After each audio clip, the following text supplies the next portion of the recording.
Hey guys, welcome back to the channel.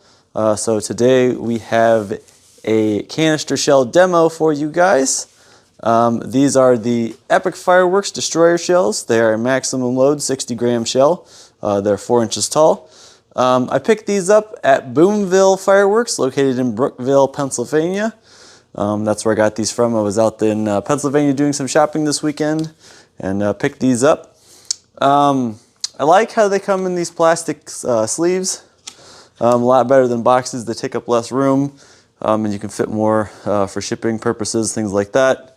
But we have sea blue, grass green, pink, purple, orange, and lemon. I guess we'll rack these up and then we'll go out and shoot them off. And let me know what you guys think. Do you think these have great color, or do you think the color is very lacking on these? Let me know in the comments. Also, don't forget, like and subscribe.